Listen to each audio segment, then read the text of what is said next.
universidades aqui do Recife, 4 polos, na verdade. A participação também de colegas estrangeiros que realizam pesquisa de ponta, que também participaram do evento de forma remota pela internet. Bem, então, para fechar o 50º Encontros NIT, eu diria talvez o maior Encontros NIT em linha reta do mundo, eu vou chamar para a mesa a maior especialista em linha reta do mundo na filosofia de Nietzsche, professor Scarlett, por favor.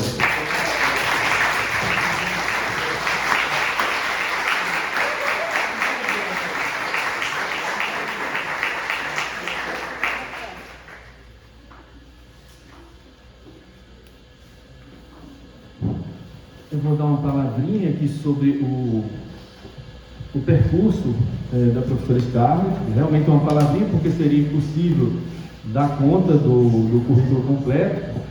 Bem, a professora Scarlett Marton, ela é professora titular de Filosofia Contemporânea da Universidade de São Paulo, graduou-se na mesma universidade, concluiu o mestrado na Université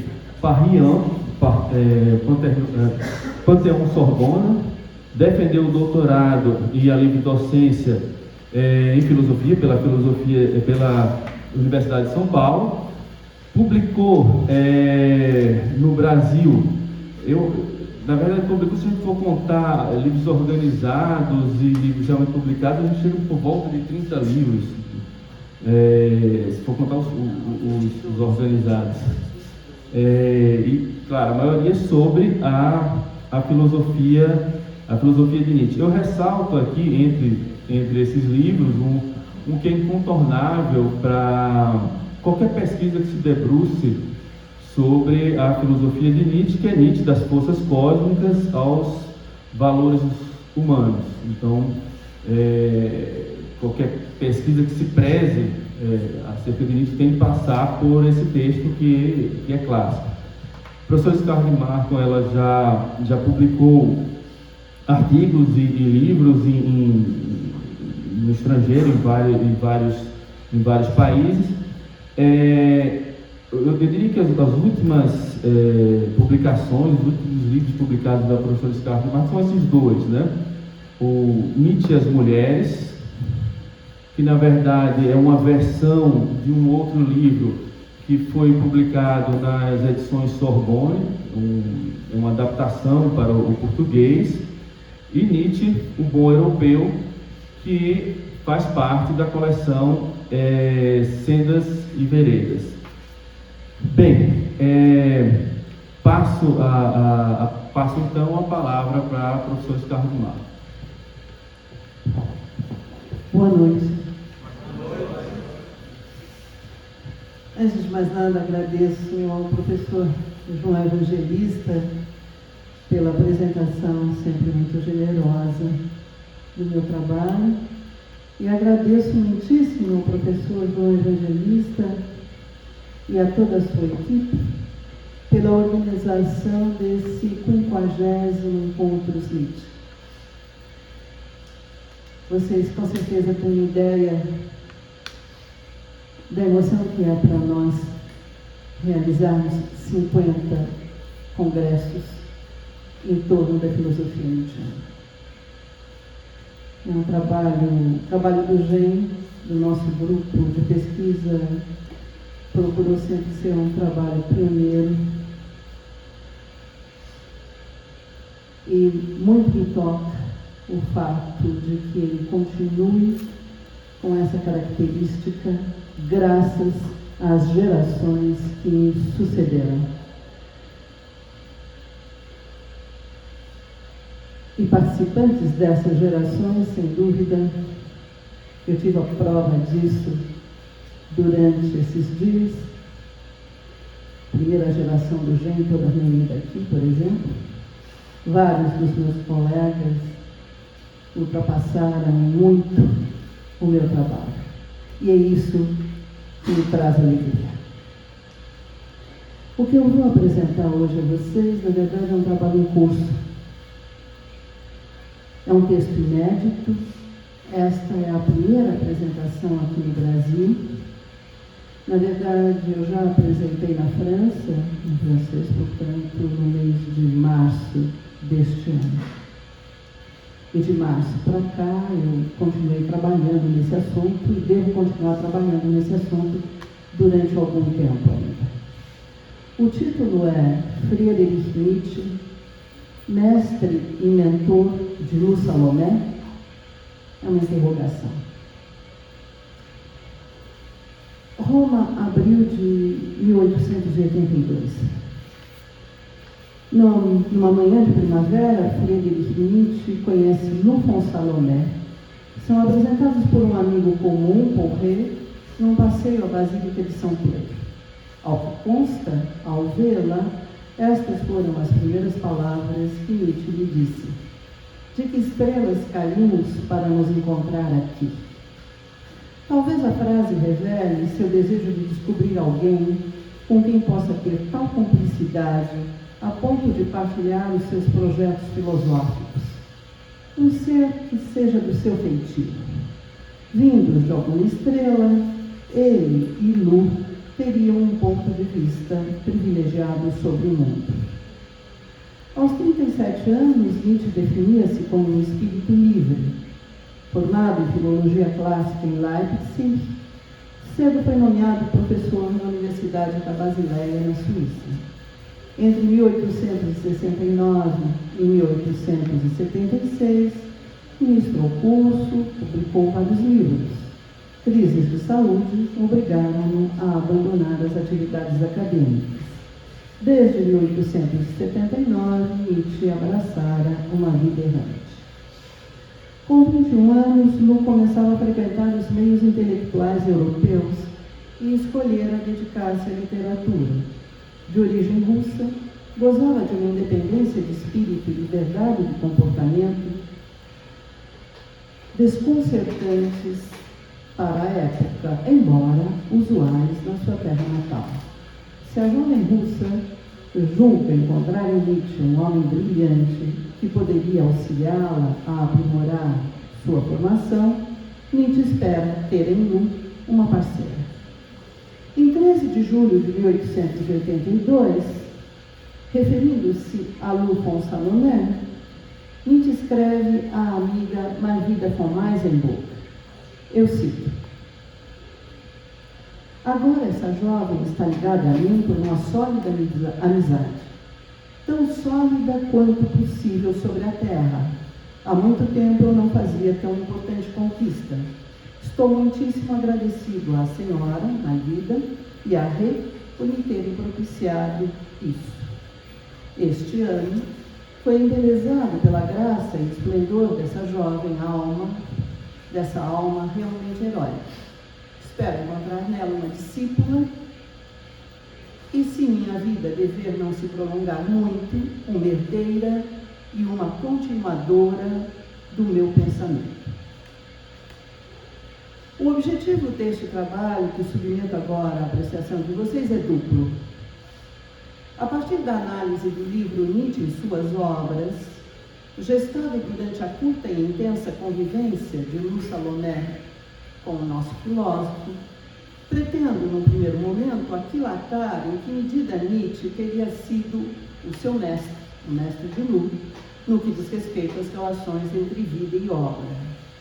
Em seguida, tomando em consideração alguns dos escritos posteriores de Lu Andreas Salomé, em particular seus ensaios reunidos na obra intitulada Eros, espero avaliar até que ponto Nietzsche teria sido seu mentor de Lu, quanto às relações entre homens e mulheres.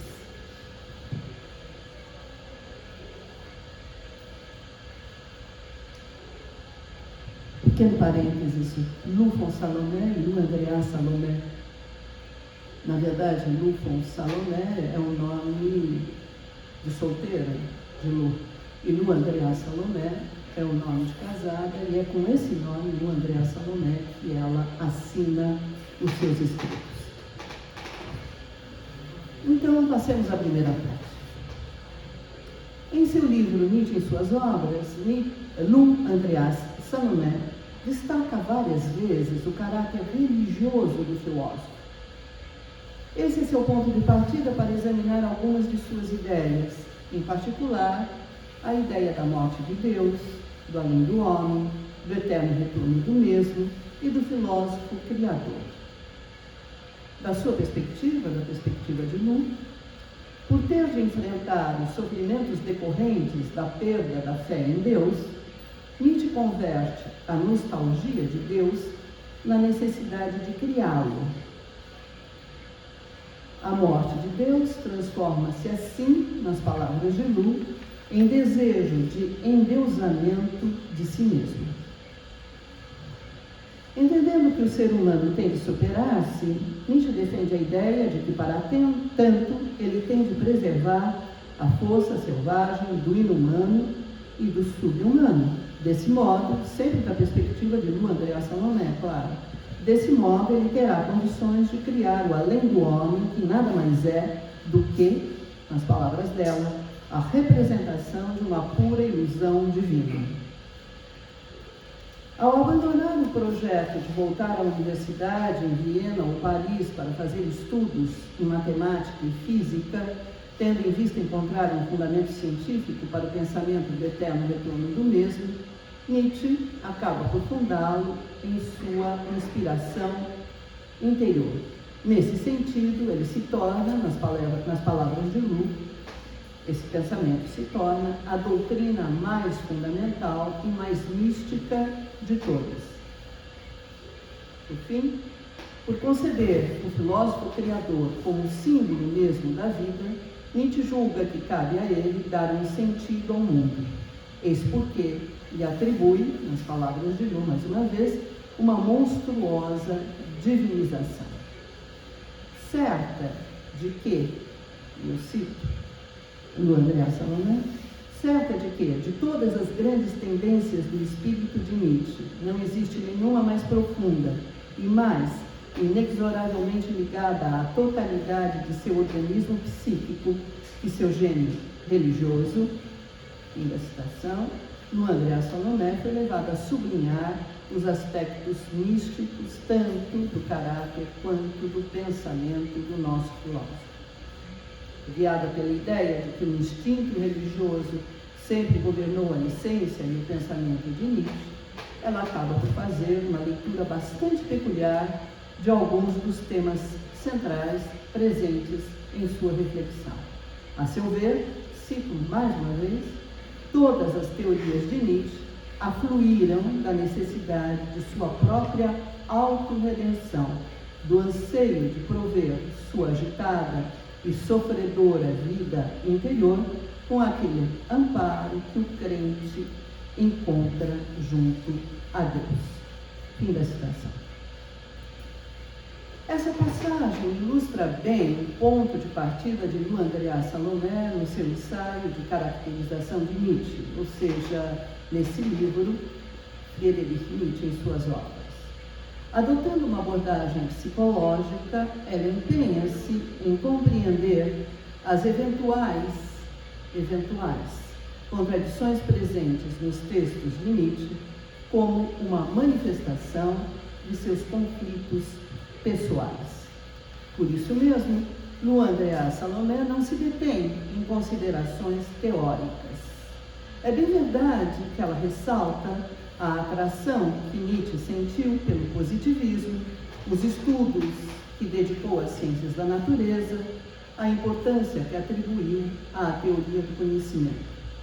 Não podemos nos esquecer que estes são aspectos do percurso intelectual de Nietzsche que a maioria dos comentadores negligenciará por muito tempo. Aliás, vale notar que Lu foi uma das primeiras estudiosas a lançar mão de uma periodização dos textos nietzschianos. No seu entender, a obra de Nietzsche poderia ser dividida em 3 períodos: a metafísica de artista, onde se nota a influência de Schopenhauer e Wagner, a fase do espírito livre, onde se observam os rastros do positivismo, e o último período, a partir de Assim Falava Zaratustra, onde se destaca a sua atividade criadora. Mas não podemos deixar de sublinhar que do Andreas Salomé não se propõe a inscrever Nietzsche na história da filosofia, nem a aprofundar a análise de seus conceitos.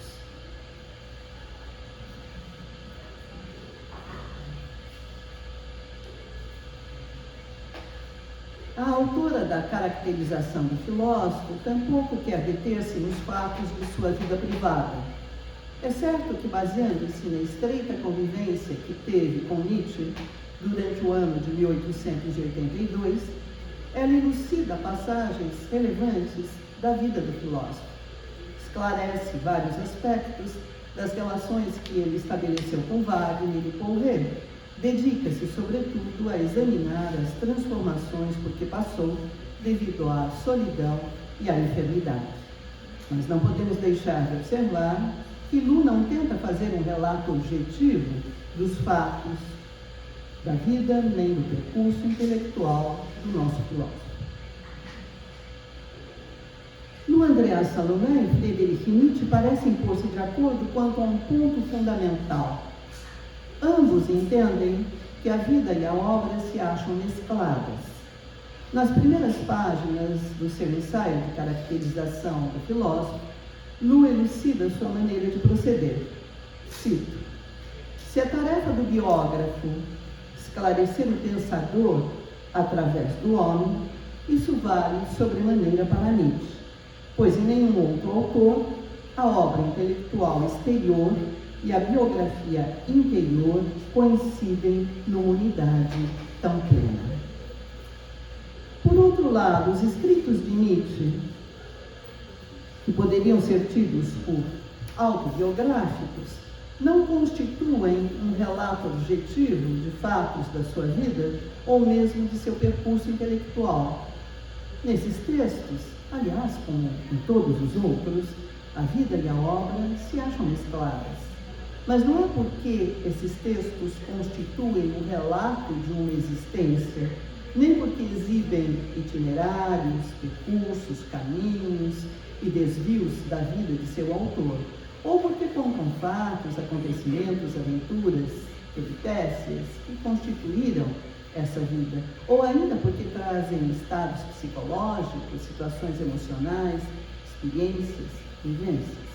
Em suma, não é porque esses textos teriam caráter informativo.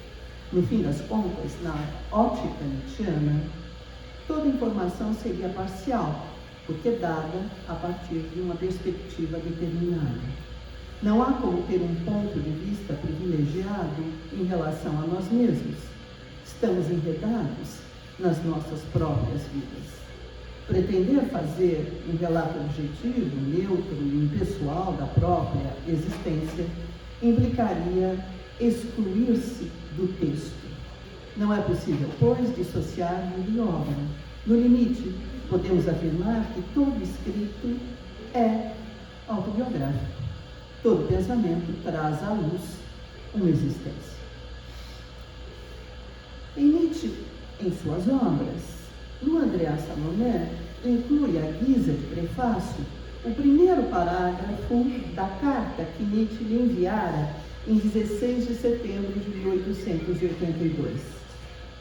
Nesse parágrafo, podemos ler, cito: minha querida Lu, sua ideia de reduzir os sistemas filosóficos a atos pessoais de seus autores é mesmo uma ideia que provém de uma alma irmã. Eu próprio ensinei, nesse sentido, a história da filosofia antiga na Basileia e dizia com prazer a meus ouvintes: tal sistema está refutado e morto, mas a pessoa que se acha por trás dele é irrefutável. A pessoa não pode ser morta. É precisamente essa passagem que Lu pretende tomar como pensamento diretor da sua caracterização do filósofo. Partindo do pressuposto de que em Nietzsche obra e vida coincidem, seu objetivo consiste em trazer à luz os traços essenciais do seu caráter para tentar compreender o sentido profundo e o desenvolvimento de sua filosofia. No seu entender de Lu, haveria no pensamento nietzschiano um elemento de autoconfissão que seria determinante. É nesse sentido, aliás, que ela lê as primeiras linhas do 6º parágrafo de Para Além de Bem e Mal, que eu cito. Pouco a pouco, revelou-se para mim que toda a grande filosofia foi até agora, escreve Nietzsche, ou seja, a autoconfissão de seu autor, uma espécie de memórias involuntárias e inadvertidas. Um breve parênteses, então, ele toma esta frase de Nietzsche para defender a ideia de que existe no pensamento nietzschiano um elemento de autoconfissão. Na verdade, eu gostaria agora de fazer o trabalho de contextualizar esse 6º parágrafo de Para Além de Bem e Mal, que, aliás, eu tenho visto que esse parágrafo tem sido bastante citado e, por vezes, na mesma direção em que toma a Lu Andréa Salomé. Então, vamos ver se procede. Não se pode esquecer que essa passagem do 6º parágrafo se encontra no capítulo intitulado Dos Preconceitos dos Filósofos, o primeiro capítulo de Para Além de Bem e Mal. Nesse livro, nós sabemos, Nietzsche elege como alvo principal de seus ataques a filosofia dogmática. É preciso frisar que ele considera dogmáticos não apenas os filósofos que buscam atingir as verdades últimas e definitivas, mas, sobretudo, aqueles que concebem a própria filosofia como a busca da verdade, acreditando que essa concepção é a única possível. Não é por acaso que, ao final do prefácio, Nietzsche se põe imediatamente a atacar a vontade de verdade, dispondo-se a questionar o valor dessa vontade. Para mostrar como se faz tal questionamento, ele começa por investigar, no 2º parágrafo, as estimativas de valor que se escondem por trás dos procedimentos lógicos dos filósofos dogmáticos. São eles que, ao recusar o perspectivismo, se deixam tomar por uma incondicional vontade de verdade. E é esta vontade de verdade que impõe certas apreciações avaliadoras e, em particular, esta, a de que a verdade teria mais valor que a aparência, o engano, o erro. Esquecendo que a falsidade também é condição da existência, esses filósofos opõem o saber à vida e, na senda platônica, criam, em contrapartida deste mundo, um outro mundo para abrigar a verdade. Mas não se trata, no entender de Nietzsche, não se trata mais de pôr-se em busca da verdade. Trata-se, isto sim, de questionar as estimativas de valor que essa busca esconde. É por isso que, no 3º parágrafo desse capítulo, de Para Além de Bem e Mal, Nietzsche faz considerações acerca das configurações funcionais dos filósofos dogmáticos. Introduzindo pela primeira vez no livro o termo fisiológico, procura fazer ver que, em cada forma de vida, predominam certos impulsos e certos valores. Nos 2 parágrafos seguintes, o 4º e o 5º, Nietzsche trata de mostrar, a partir de uma nova perspectiva, que os mais falsos dos juízos podem muito bem ser os mais indispensáveis para certa condição vital, o que implica em insistir, mais uma vez, na falta de probidade dos filósofos. E no 6º parágrafo, ele retoma as suas considerações de ordem fisiopsicológica, desenvolvendo a ideia da estreita relação que julga haver entre a atividade filosófica e as configurações pulsionais.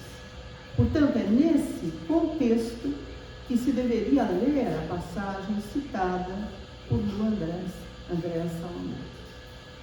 Seria preciso ainda lembrar que a sequência deste 6º parágrafo traz esclarecimentos importantes sobre como compreender a ideia de autoconfissão.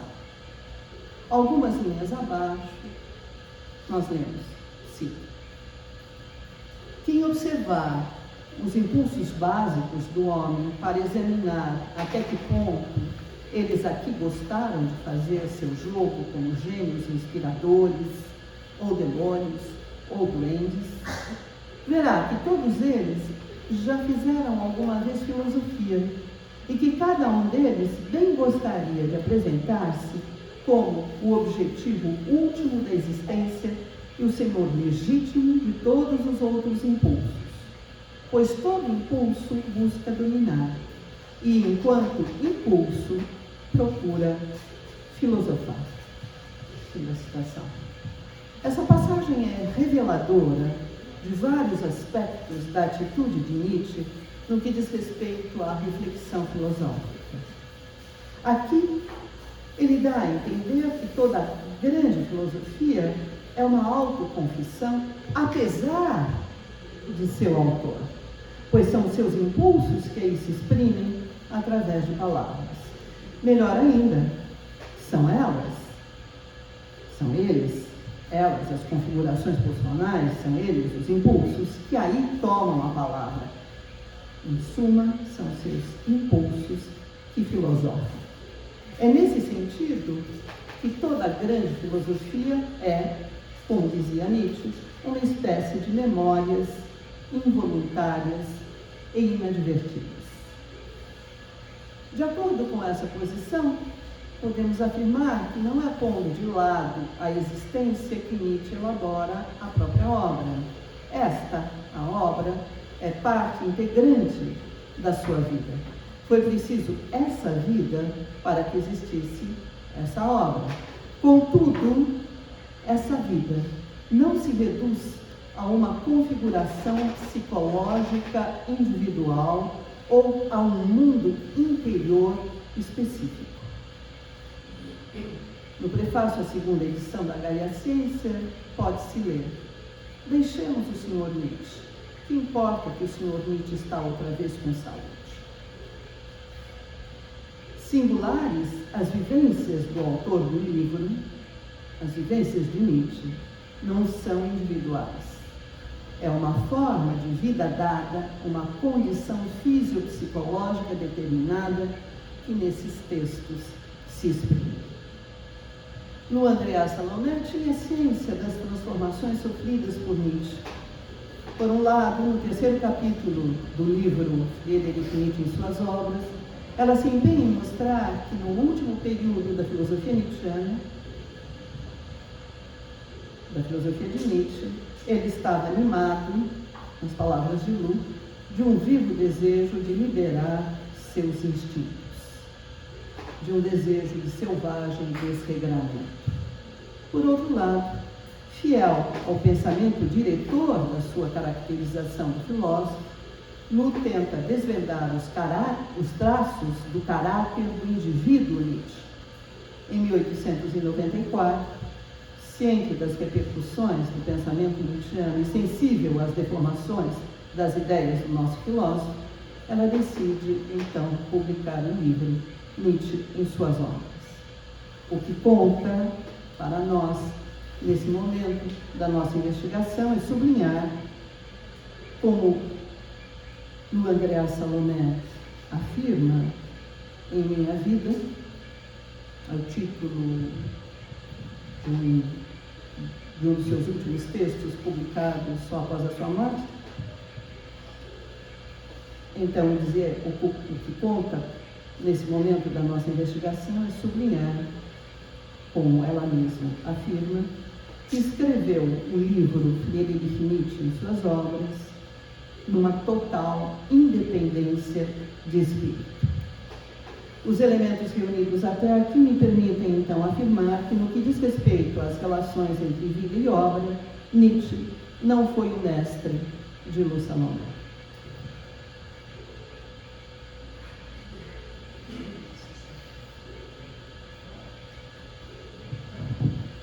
Passemos ao segundo ponto desta nossa conversa.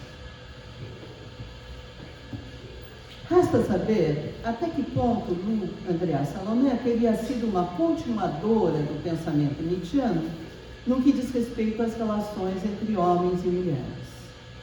Para trazer uma primeira resposta a essa questão, nada melhor do que nos voltarmos para uma passagem de seu ensaio, Der Mensch als Weib, o ser humano enquanto mulher. Nesse ensaio, Lu indica que há uma diferença fundamental entre o homem e a mulher. Trata-se, nas suas palavras, de duas maneiras de viver, duas maneiras de levar a vida ao seu mais alto desenvolvimento. Em suma, trata-se de dois mundos que não podem ser vistos como complementares. Assim como o homem, a mulher é autônoma.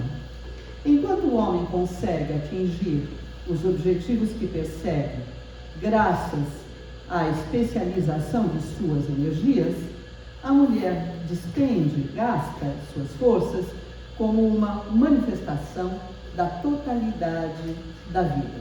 É por isso que a essência do feminino reside na energia criadora.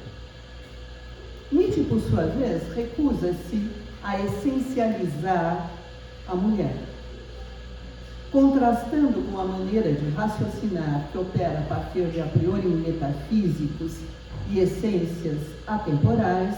Nietzsche conta apresentar o diagnóstico de casos singulares e, para tanto, faz a avaliação de diferentes tipos. Intimamente ligada ao procedimento genealógico, a tipologia não vem apenas desqualificar a ideia de natureza humana, ela vem desacreditar também a ideia de identidade feminina. Inseridas em tal contexto, as afirmações de Nietzsche a propósito do comportamento feminino não visam a mulher de modo geral. Ao contrário, elas buscam revelar os traços característicos de vários tipos de mulheres. Importa notar que Lu Andreas Salomé e Friedrich Nietzsche assumem posições divergentes como ponto de partida de suas investigações. Lu empenha-se em apreender a essência do feminino, mas não se esquece de sublinhar que o conceito de mulher engloba as qualidades mais inconciliáveis.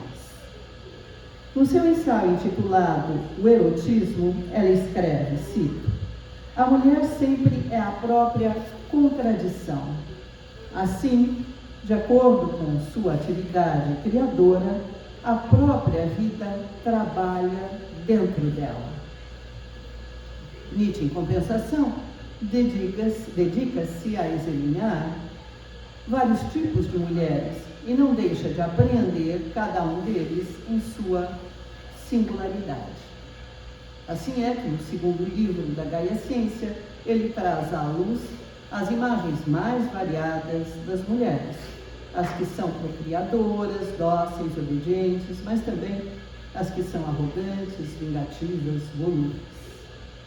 Contudo, Lu e Nietzsche se põem de acordo quanto a um ponto importante. Embora adotem perspectivas diferentes, ambos destacam na mulher a relevância da criação. Se Lu afirma, cito, que a maternidade é um símbolo da psique feminina em todas as suas expressões, em todos os domínios, Nietzsche, por sua vez, encara a capacidade de engendrar como uma das mais importantes capacidades da mulher. Ambos elaboram, por extensão, a ideia de gravidez espiritual ou gestação intelectual. Entendendo que o artista de sexo masculino se acha próximo da mulher, Lu assinala que, sendo também criador, esse artista tem qualidades femininas. Atribuindo a capacidade de engendrar a certo tipo de homens, Nietzsche, por sua vez, não deixa de valorizá-los. Ao contrário dos homens de ciência, que seriam estéreis, os contemplativos são capazes de engendrar. É a gravidez que torna possível distinguir esses dois tipos de homens. Não podemos esquecer, porém, que não é da mesma maneira que Lu Andreas, Salomé e Friedrich Nietzsche concebem a maternidade. No ensaio O Erotismo, a autora elucida que, enquanto ato criador, a maternidade não se encerra no momento do nascimento da criança. Ao contrário, ela dura toda a vida, na medida em que, além do seu corpo, a mulher quer entregar a sua alma. Nas palavras de Lu, quer entregar a sua alma, não com o fim, é que importa, não com o fim de sobreviver fisicamente no filho, nem mesmo a fim de marcá-lo psiquicamente com sua própria imagem. Por outro lado, os primeiros textos de Nietzsche revelam que foi a partir de seu conhecimento do mundo grego que ele formou a sua concepção da mulher. A ela era atribuída a tarefa de ajudar o homem a repousar e recuperar as forças. Vivendo na obscuridade, cabia a ela cuidar do lar.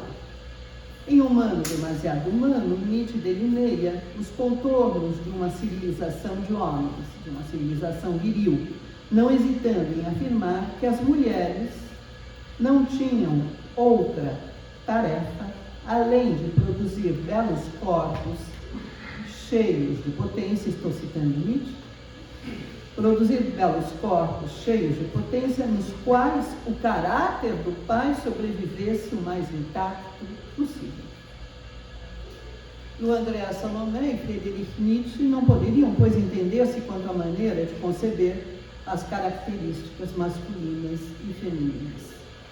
Na ótica de Lu, enquanto o homem renuncia a harmonizar os mais diversos aspectos de seu ser e, devido a uma imperiosa especialização de suas energias, tenta atingir os seus objetivos, a mulher se revela capaz de concentrar tudo no domínio do amor, uma vez que todo o seu ser encontra a sua unidade num princípio único. Daí se segue que, no entender de Lu Andreas Salomé, e cito aqui uma passagem desse seu ensaio, O Erotismo, o enorme poder de concentração na área amorosa, essa relação do todo em coesão com uma unidade que o homem tende a compensar buscando em outras áreas, tudo isso coloca a mulher em um ponto de valor considerável da vida, frequentemente muito acima do homem. Fim de citação. Essa é a posição de Lu. Vejamos a de Nietzsche. Da perspectiva nietzschiana, para a mulher, o homem não passa de um meio, tendo em vista a gravidez. Para o homem, a mulher é um brinquedo perigoso que ele deseja, pois aprecia apenas o jogo e o perigo.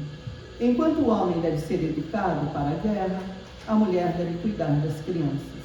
Em suma, o homem está destinado a ser autônomo, a mulher precisa obedecer, de sorte que ela nada mais é do que uma figura da heteronomia.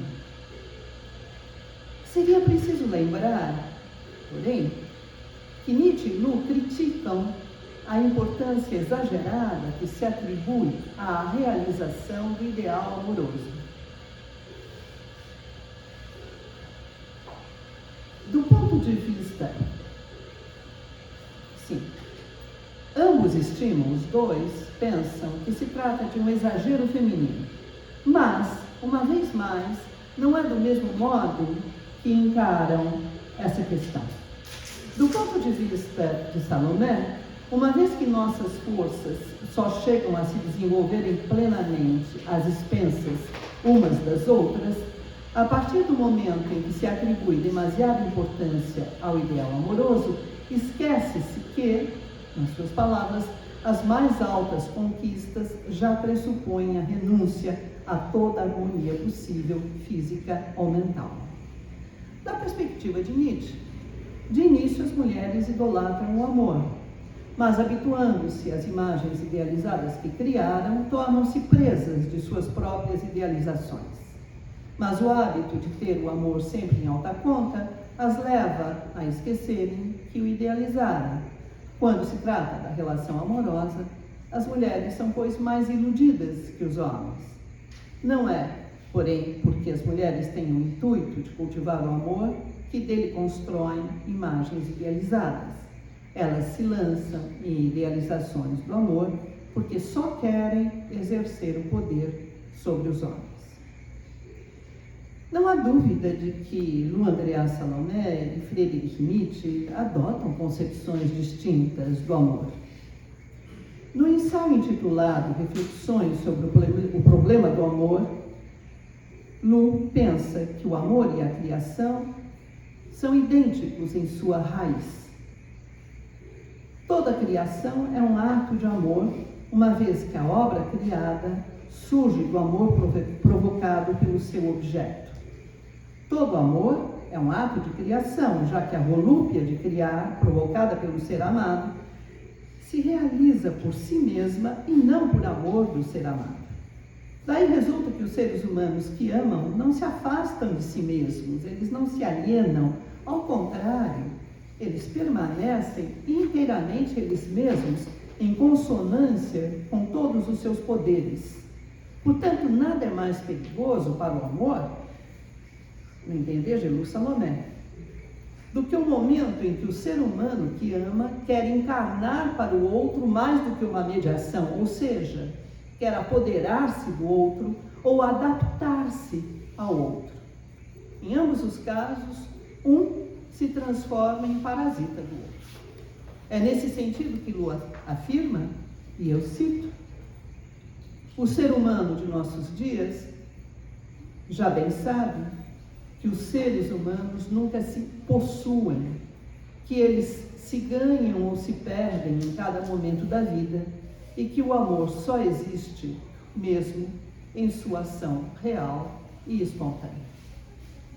Nietzsche, em compensação, dedica-se a examinar a íntima relação entre amor e poder. Pouco importa de que espécie de amor se trata. Ele revela sempre um desejo de posse. Pouco importa se é o amor ao conhecimento ou à verdade. Lá onde há amor, há também cobiça. Mas é sobretudo no contexto da relação amorosa entre duas pessoas de sexo diferente, no entender de Nietzsche, que o amor aparece com maior clareza como uma aspiração a apoderar-se do outro. O amante quer tornar-se senhor do ser que ama porque visa a dominá-lo. O desejo de posse aparece, pois, como um móvel visando aumentar o poder. Em Para Além de Bem e Mal, Nietzsche se exprime sobre como o homem deve encarar a mulher. E eu cito o parágrafo 238. Um homem que tenha profundidade, tanto em seu espírito quanto em seus desejos, e também aquela profundidade da benevolência, que é capaz de rigor e dureza e facilmente com eles é confundida, não pode pensar sobre a mulher senão de modo oriental. Ele tem de conceber a mulher como posse, como propriedade que se mantém trancada, como algo destinado a servir e que nisso atinge a sua realização. Por adotarem concepções distintas do amor, Lu Andreas Salomé e Nietzsche não poderiam concordar sobre o modo de conceber o matrimônio. No ensaio O Erotismo, a autora procura mostrar que a embriaguez amorosa termina quando a união matrimonial se inicia. Enquanto a embriaguez amorosa não está destinada a durar, a união matrimonial só é possível graças à vontade de se perpetuar. No entender de Lu, o elemento mais decisivo na formação de uma aliança para a vida toda é o amor no sentido erótico da palavra. É por isso que o comprometimento interior de dois seres humanos que querem unir-se é muito mais importante do que a aprovação do Estado ou da Igreja. Ao contrário do que ocorre com a embriaguez amorosa, na união matrimonial valoriza-se tanto o que é bom quanto o que é mal, mesmo porque seu objetivo último é a plena comunidade de vida. E é nesse sentido que nós podemos ler estas linhas do ensaio intitulado O Erotismo. Ser cônjuge um do outro pode significar ao mesmo tempo amantes, irmãos, refúgios, objetivos, cúmplices, juízes, anjos, amigos, filhos. Mais ainda, poder se mostrar diante do outro com toda a nudez e toda a miséria da criatura. Em suma, na aliança por toda a vida, tudo está ligado. À diferença de Lu Andreas Salomé, Friedrich Nietzsche pensa que não se deveria contrair casamento por amor. Uma vez que, em geral, há uma pessoa que ama e outra que é amada, esse sentimento aparece como um fator de desequilíbrio nas relações amorosas. A seu ver, no entender de Nietzsche, para ser bem-sucedido, seria preciso que o casamento não fosse encarado segundo sua concepção habitual. A associação de dois seres de sexo diferente deveria ser concebida como uma relação de conveniência, baseada em relações de amizade. Nessa ótica, a união matrimonial só deveria incluir relações sexuais, tendo em vista a procriação. Seria melhor, aliás, que os cônjuges não partilhassem o mesmo espaço, pois o excesso de intimidade seria nefasto para a vida conjugal. encarado como uma longa conversa, esse contrato, matrimônio, que impõe ao homem toda espécie de coerções, deveria ter um único objetivo: contribuir para o progresso intelectual do homem. Enquanto Lu considera o matrimônio do ponto de vista de processos internos, tanto no que diz respeito ao homem quanto à mulher, Nietzsche encara o matrimônio a partir do que ele poderia trazer do exterior para o homem.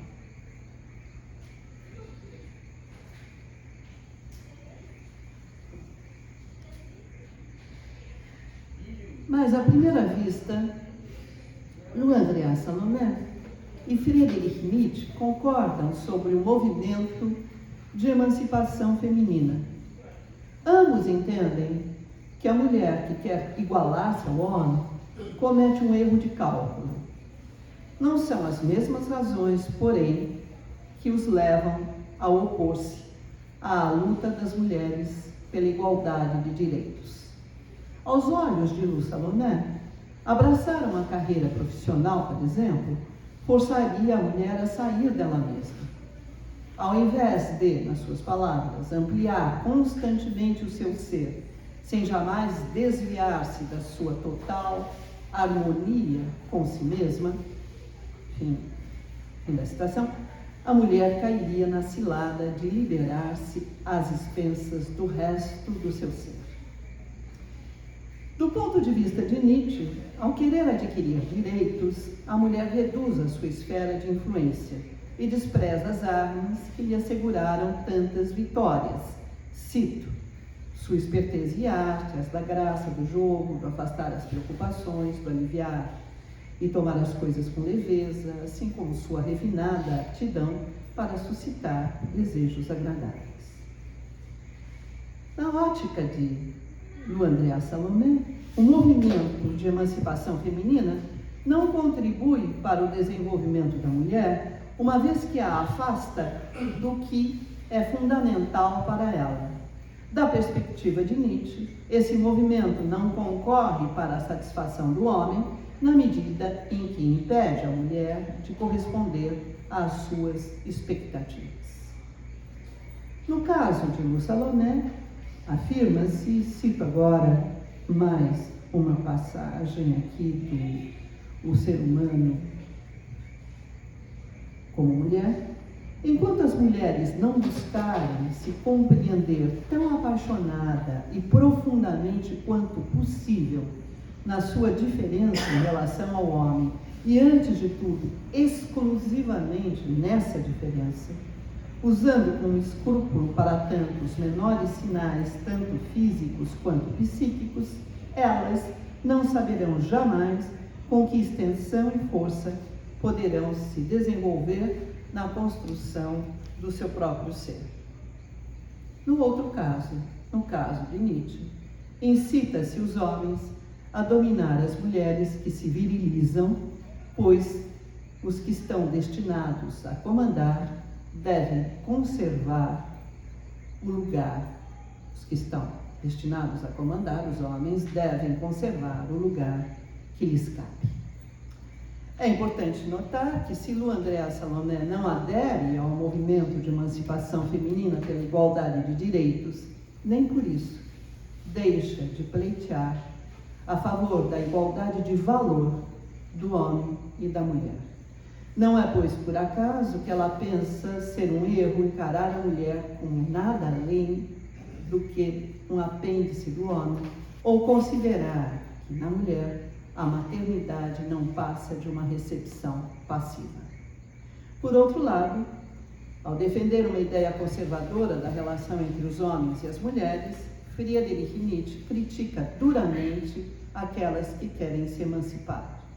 Ele não só julga que o pensamento de emancipação feminina é responsável pelo embrutecimento geral da Europa, como entende que a mulher tem a mesma condição que a criança no contexto social. Nenhuma das duas pode igualar-se ao homem. Não hesito, pois, em afirmar que as considerações de Lu Andréa Salomé sobre as relações entre homens e mulheres vão bem além daquelas de Friedrich Nietzsche. Enquanto, em alguns pontos, Lu está além do seu tempo, Nietzsche redescobre o gesto de exclusão característico da modernidade. No que diz respeito às relações entre homens e mulheres, Nietzsche certamente não foi o mentor de Lu Salomé. Muitíssimo obrigada pela atenção.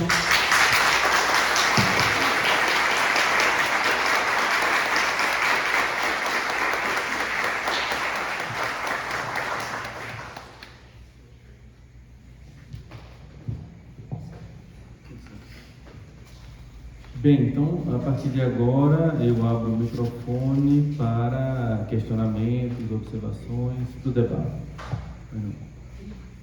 Nietzsche, vou fazer uma pergunta. Tem um texto que eu já li da senhora. Seria um pensador misógino?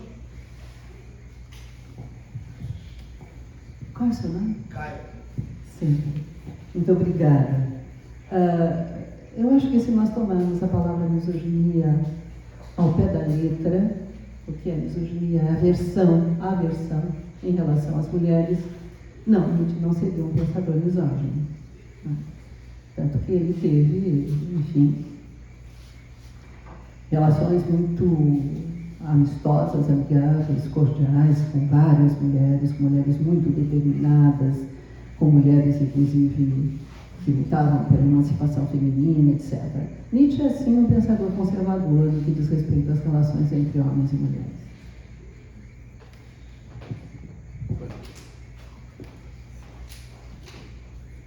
Pode vir, aí vocês depois levantem a mão, eu faço uma lista enquanto o Geraldo faz a questão dele.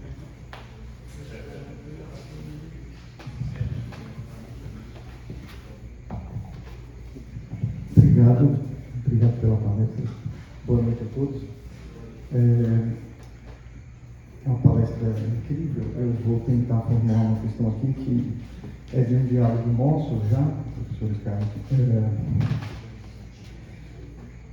Maternidade, procriação, matrimônio.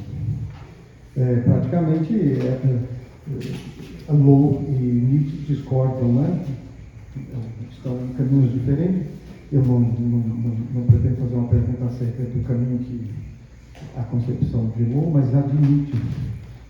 Em que medida o pensamento de Nietzsche acerca da maternidade e da procriação e do matrimônio, porque estão aí juntos, né? Matrimônio, para Nietzsche o matrimônio é importante para a procriação, né? Para a procriação que possibilite um progresso intelectual, como você usou, né? O que eu queria colocar é esse pensamento de Nietzsche, em que ele acha que o matrimônio é importante para a procriação de um ser humano, que de alguma forma Nietzsche não se aproxima aí de algum tipo de ideologia que pretende selecionar algum tipo específico, enfim, através do casamento regulado, etc. Desculpa se não consegui formar bem a questão. Não tem importância, Geraldo, tudo bem. Eu acho que eu compreendi o sentido do que você queria dizer. Na verdade, a sua pergunta é se a procriação aqui diz respeito a seres saudáveis, bem-logrados, etc. e tal, e isto, na verdade, se pergunta porque, dependendo da resposta, poderia levar água para o seu moinho, já que você trabalha com a questão do eugenismo, Nietzsche. Não, os textos aqui que eu trouxe não me levam nessa direção. O que nós temos são, como eu disse há pouco, na verdade, enfim, um modelo de sociedade para Nietzsche é uma sociedade grega, da Grécia Antiga, evidentemente. Nietzsche se refere, inclusive, ao discurso de Péricles, em que Péricles, estamos falando do século V a.C., Péricles, num determinado momento, vai dizer que as mulheres elas muito contribuíram para a sociedade grega porque elas não tomaram a palavra, elas se calaram. Então, é nesse sentido que a mulher aqui, as relações sexuais, no caso de um matrimônio, elas devem ser raras e elas devem visar unicamente a procriação, e a procriação de forma a que fossem gerados corpos saudáveis, tudo bem, mas corpos em que estivesse presente o caráter do homem. Ao contrário da Lúcia Salomé, que vai dizer que a maternidade, no fim das contas, não se limita ao momento do nascimento da criança, mas é uma tarefa para toda a vida, não porque a mulher quer imprimir a sua marca no filho que nasce, não por essa razão, mas porque isso faz parte da maneira de ser feminino. Pessoal, nós temos 3 inscritos, aí depois dessa rodada desses 3, aí, dependendo do tempo, talvez a gente abra para outras questões. Bem, Leovano, está na sequência aqui. Você não consegue estar bem? Quer vir aqui, Leovano? Então, vamos.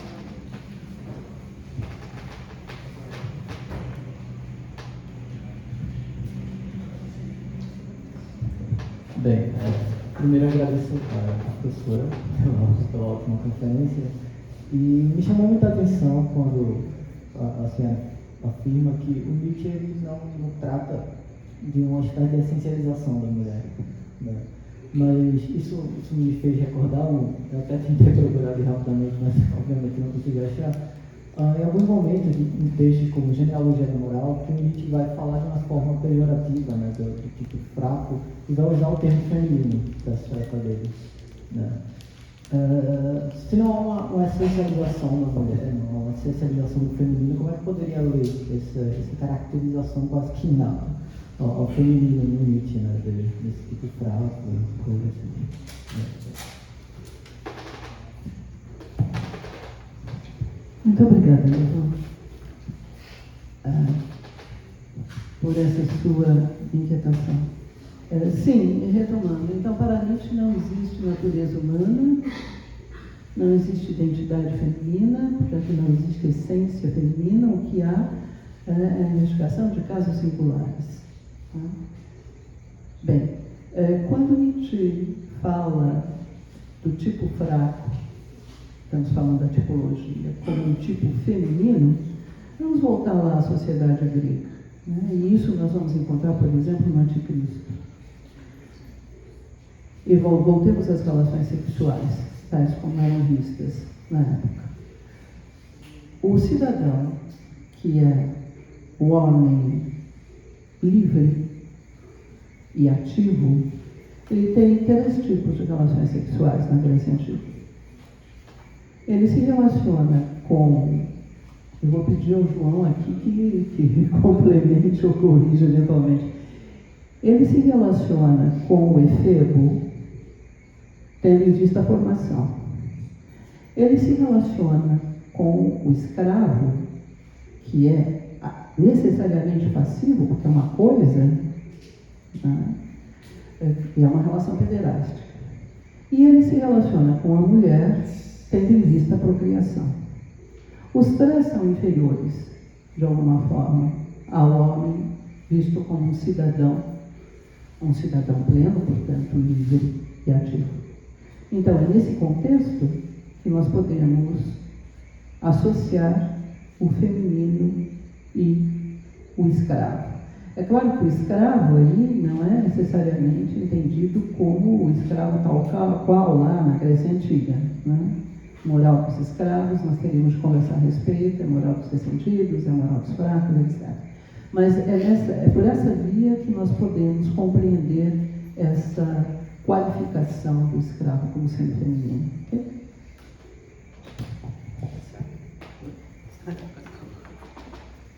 Pandora, está na sequência.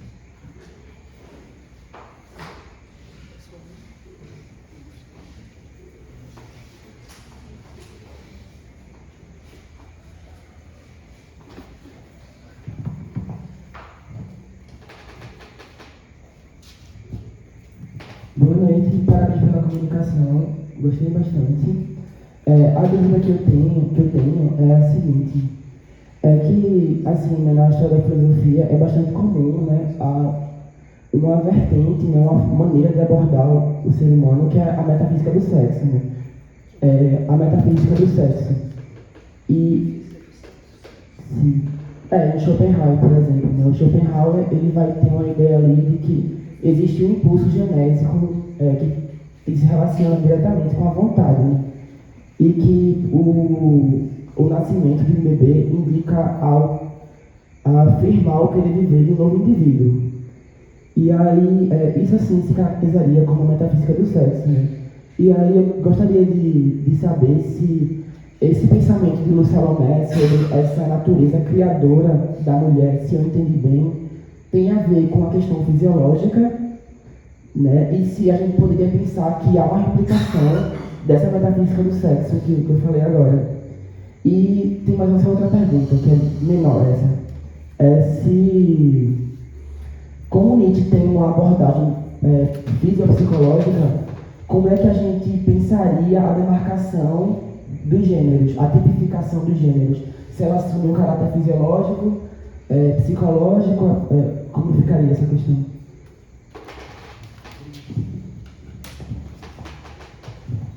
Muito obrigada, Pandora, pelas suas questões. Vou começar pela última, e depois eu vou para a questão... Eu vou começar por Nietzsche e depois eu vou para o Salomé. No que diz respeito a Nietzsche, as diferenças sexuais, é uma questão importante, as diferenças sexuais.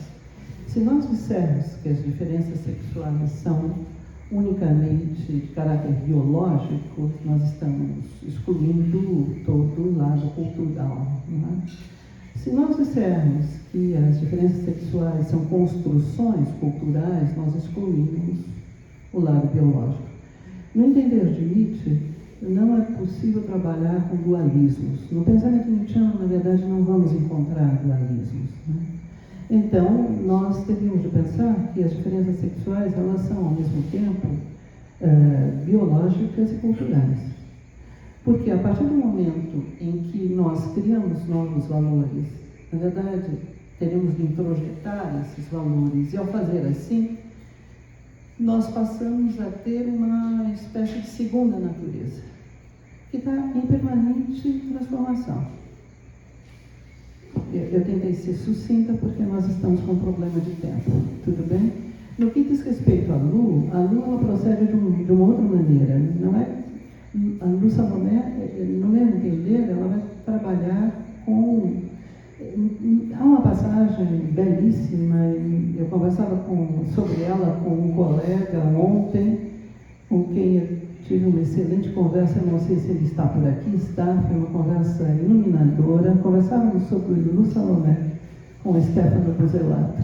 E lembrávamos justamente que é um grande leitor de Lúcia Salomé, foi uma descoberta para mim, Stefano. E, na verdade, nós lembrávamos justamente dessa passagem que eu acabei citando aqui, que a mulher é a contradição ela mesma. E na mulher estão os elementos mais inconciliáveis presentes, mas não em busca de uma síntese. O Salomé não vai, de forma alguma, pela via do movimento dialético, do raciocínio dialético, em que pese a frustração de outros colegas. De forma alguma. O que nós temos aqui é uma pleiade de contradições. Então, ela vai trabalhar em alguns textos com elementos da biologia, com elementos da psicologia. Nós sabemos que o Salomé foi psicanalista, né, que o próprio Freud, enfim, pediu ao Salomé para fazer a análise da filha dele, Freud, etc. Enfim, é uma personagem extraordinária. Então, são várias as perspectivas, para usar um termo nietzschiano, né, que a Lua adota nos seus textos. É o que eu responderia. Então, não temos aí, eu acredito, nenhuma espécie de metafísica, tampouco.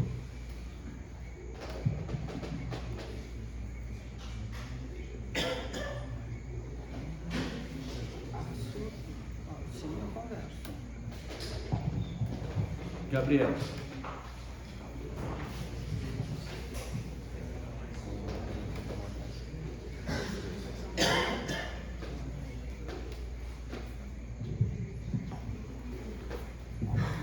Boa noite, Charles. Muito obrigada. É sempre muito lindo te ler e te ouvir também. Minha questão é a respeito da minha vida, no capítulo sobre a experiência da amizade. É um momento... É muito ruim, Não, eu não estou ouvindo bem. Tá. A minha questão é a respeito do capítulo sobre a experiência da amizade de minha vida, do livro de minha vida, onde Lola ela vai deixar explícito a opinião dela sobre ser ou não uma sucessora de Nietzsche. E é um momento em que ela está narrando a intensidade da comunicação que eles tinham entre si, e é um momento, inclusive, muito legal a análise que ela faz, porque ela diz que quem escutasse eles conversando acharia que seria dois demônios conversando. E quando ela começa a falar justamente sobre acreditar que Nietzsche tinha essa natureza religiosa, ela diz que ficava muito fascinada pelas conversas e pelas palavras dele, mas ao mesmo tempo se tinha um recuo muito grande, porque era como se ela sentisse uma lembrança de uma infância muito íntima dela, uma semiconsciência de uma infância muito íntima. Isso a afastava, ao mesmo tempo que ela ficava fascinada, ela era afastada por causa desse recuo que ela sentia. E ela diz que é por isso que ela não poderia ser colocada como uma sucessora dele, essa estranha ligação entre um fascínio e um recuo. Inclusive, eu até cito ela aqui. Isso foi o que me impediu de tornar-se sua discípula, sua sucessora. Eu hesitava o tempo todo em caminhar nessa direção, da qual precisava me afastar para ver com clareza. Entre o objeto de minha fascinação e meu movimento de recuo, havia uma estreita ligação. Então, eu queria entender o que seria essa estreita ligação. Se ela se recusava, estava tendo esse movimento de recuo que impediu ela de estar como sucessora, segundo a própria, seria essa infância dela, teria também um caráter, talvez, de uma natureza religiosa, já que é o que ela coloca para Nietzsche, sabendo que ela teve uma infância onde ela também vive uma morte de Deus. Então, eu queria entender onde é que entra essa questão, o que seria essa estreita ligação, esse recuo que a afastava. É isso, muito obrigada. Muito obrigada pela sua questão. Na verdade, é uma questão difícil, porque mesmo estudos biográficos, né, o Salomé foi objeto de várias biografias, é sempre difícil saber qual é a intenção do indivíduo quando escreve. Aqui, na verdade, eu queria começar falando deste livro que foi traduzido e publicado pela editora brasileira há muito tempo atrás e intitulado Minha Vida. Na verdade, é um livro que foi traduzido da edição francesa, e isso causa problema para nós. Um outro livro traduzido também da edição francesa é o Friedrich Nietzsche em suas obras. Nós temos de original, enfim, questão da probidade, precisamos ir ao original. Daí a necessidade de ir ao Lebensrückblick. E o Lebensrückblick são esses esboços, né, de um olhar retrospectivo sobre a própria vida, seria um título mais ou menos, esse seria mais ou menos o título do livro. Nós temos de lembrar também que não é um livro publicado pela Andréa Salomé. Na verdade, foi um livro que foi organizado pelo Pfeiffer, né? E ele que publicou, é um livro póstumo, inclusive. Bem, dito isso, o que nós sabemos? Nós sabemos que, num primeiro momento, a relação entre a Lu Salomé e Nietzsche se dá a partir da busca por afinidades. Então, assim como Nietzsche, filho de pastor, deveria dedicar-se aos estudos de teologia e tornar-se ele mesmo pastor, Lu Salomé também teve uma aproximação muito grande com a religião e depois abandonou. Mas, na verdade, não abandonou um certo misticismo. Nós poderíamos dizer que há sempre um misticismo nesse sentido de pensar a relação com o sagrado não a partir de instituições ou a partir de dogmas estabelecidos, mas a partir de uma experiência interior, né? De toda forma, essas questões, para um estudioso de filosofia, são questões, eu diria, e aqui você me permite estar falando como, enfim, tentando orientar você, enfim, se você me permite, são questões que interessam ao biógrafo, mas não necessariamente ao filósofo. Tudo bem? Júlia.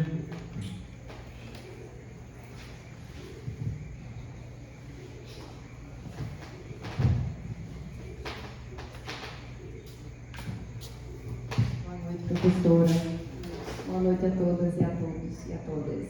É uma pergunta simples, vou ser objetiva. Em que medida a gente poderia dizer assim, seria então Lu Salomé, talvez, sob alguma perspectiva, mentora de Nietzsche? Muito obrigada, gostei da sua pergunta, bem provocativa. Muito interessante pensar nessa direção. Não, certamente não, porque, na verdade, essa é a questão que eu vou ser obrigada a trazer também um dado de caráter biográfico. Nas cartas de Nietzsche da época, nós estamos falando de 1882, a convivência foi uma convivência muito intensa, mas muito restrita em termos de tempo, né? Muito transitória, foram sei lá, poucos meses, acho que não chegou a 8 meses de convivência nesse ano de 82, Nietzsche o tempo todo se colocava como professor. Ele queria, ele tinha de uma certa forma, entrado nesse papel, digamos assim. Tanto que, neste livro, que Lu vai publicar em 1894, portanto, depois do colapso psíquico de Nietzsche, né, que é Friedrich Nietzsche e suas obras, esse livro, na verdade, foi gestado em 1882, durante esse período de convivência entre Lu e Nietzsche. E Nietzsche, na verdade, contribuiu muito, leu a primeira parte do livro, leu em parte a segunda parte do livro, etc., só a terceira que não. Bem, e mais, Lu queria escrever sobre a condição feminina, digamos assim. Havia um carnês de notas. E Nietzsche, na verdade, lia atentamente, corrigia, dava sugestões, etc., de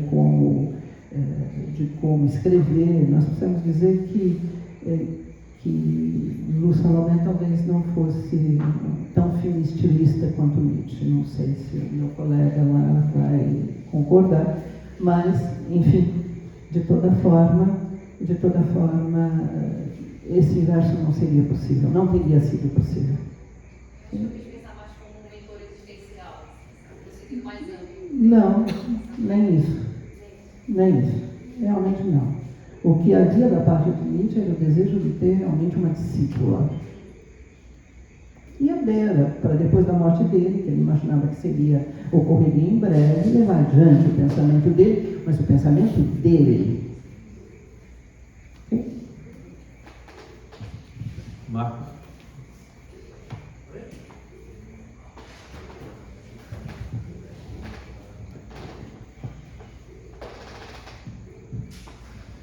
Boa noite, pessoal. Professora, prazer revê-la. Duas coisas me chamaram a atenção, ficaram martelando na minha cabeça ao ouvir a palestra da senhora, e muito obrigado pela palestra, que é o seguinte.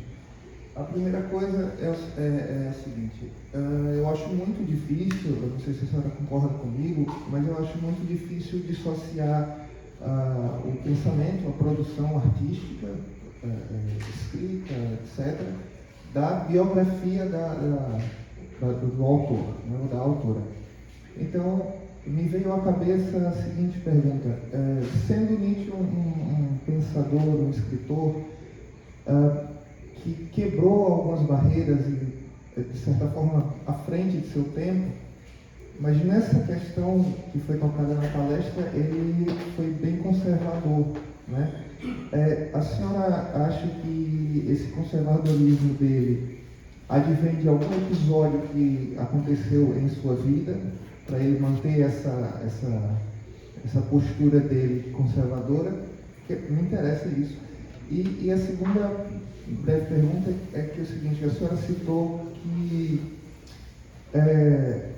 toda produção ela é fruto ela é bem subjetiva, né? Não tem assim como você dissociar uma coisa da outra. Lu Salomé, muito próxima de Nietzsche, mesmo ela não conseguiu fazer uma leitura 100% assertiva dele. A senhora acredita que hoje a gente, tantos anos depois, tem como fazer uma leitura objetiva e assertiva do pensamento nietzschiano? Muito obrigado. Muito obrigada, Marcos. Para mim também é um prazer revê-lo depois de tantos anos. A sua questão sobre a relação entre vida e obra é uma questão de caráter metodológico. Nós temos de falar de metodologia aqui. Daí, na verdade, todo o desafio de trabalhar com a relação entre Lu Salomé e Friedrich Nietzsche, né? Porque o tempo todo é preciso evitar cair na biografia. A biografia, na verdade, enfim, o trabalho filosófico é um trabalho, antes de mais nada, conceitual. Então, não se explica a obra pela vida. Eu trago um exemplo. Eu tenho de argumentar por que não se explica. Vamos tomar, por exemplo, a questão do eterno retorno do mesmo. O pensamento nietzschiano do eterno retorno do mesmo.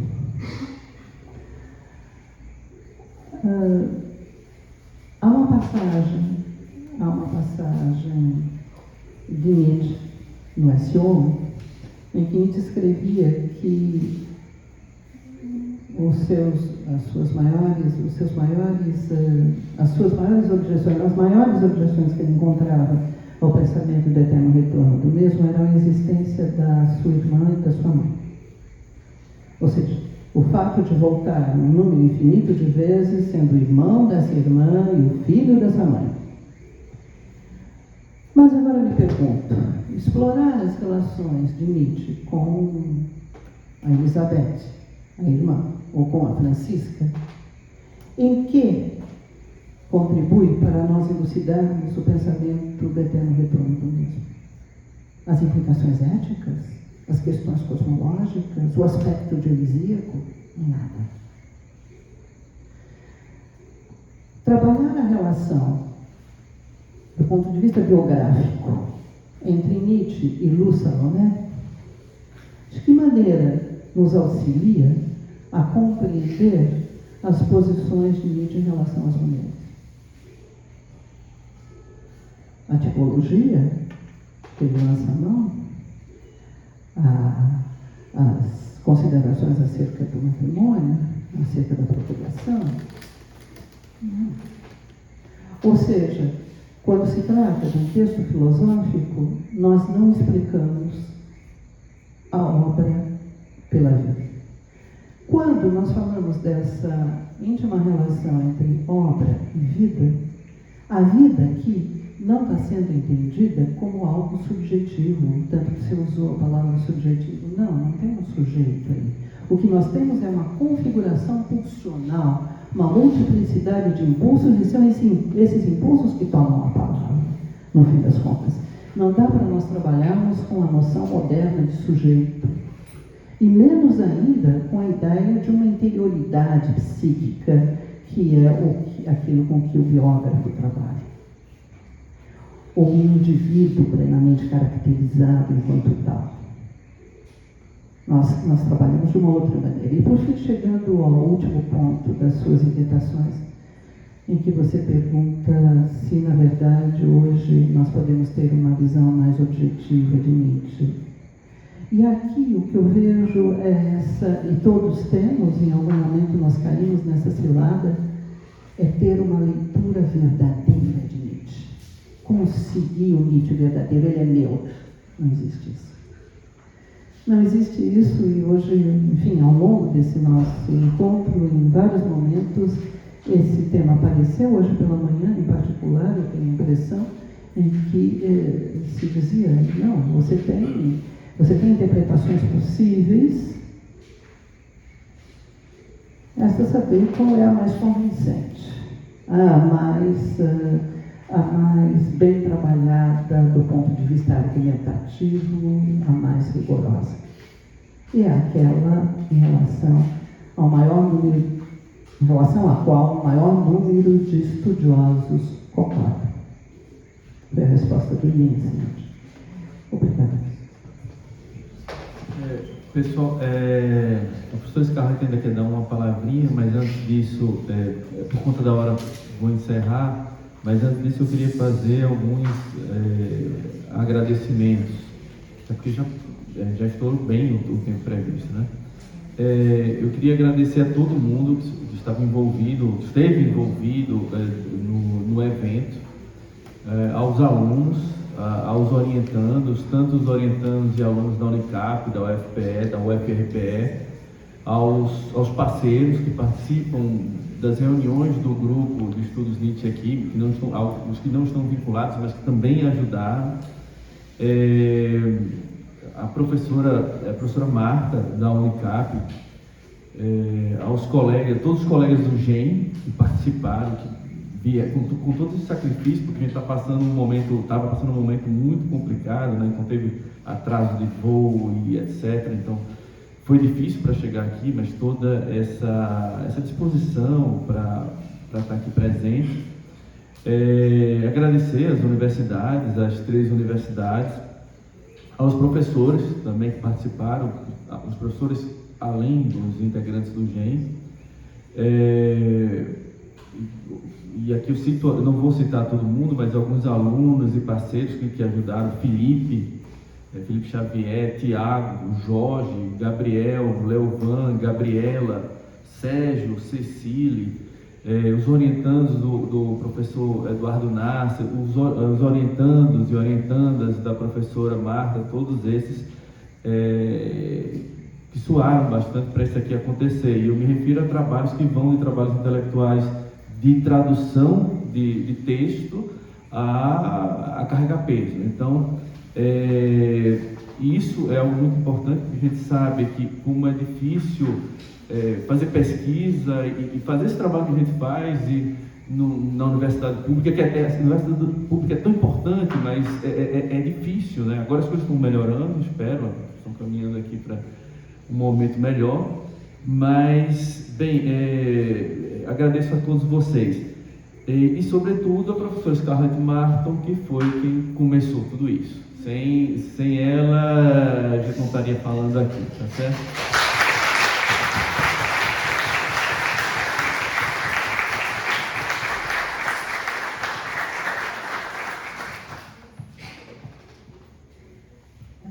Na verdade, uma jovem, Gabriela, me disse que está trabalhando sobre o amor fati em Salomé e Nietzsche. E eu pensei, na verdade, para trazer uma palavra aqui, derradeira hoje, né? Depois a gente continua conversando. Mas, enfim, eu pensei em trazer para nós a prece à vida.